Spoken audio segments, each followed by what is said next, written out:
Welcome to Man Does Tech, where I solve the problems you didn't even know you had. You start by making sure Unity and your render pipeline are ready. This matters because Skybox shaders differ between built-in, ERP, and HDRP. Next, import your textures or CubeMap into assets and create a Skybox material using the appropriate shader. You do this now so you can assign textures without pipeline errors.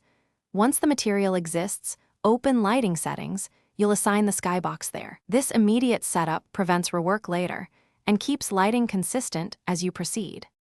Now configure the Skybox material itself, because the visual result depends on material parameters.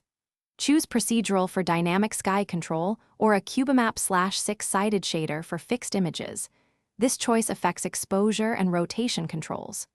Drag your CubeMap or faces into the material slots, then tweak exposure, tint, and rotation so the horizon and lighting match your scene. Make sure HDR is enabled on textures if you want realistic bloom and lighting. When done, save the material and prepare to apply it project-wide.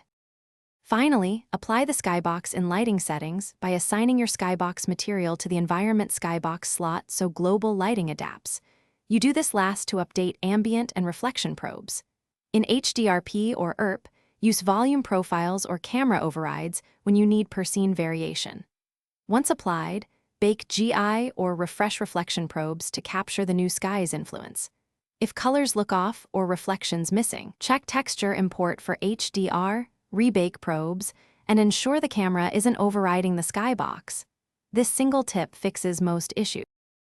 Thanks for watching.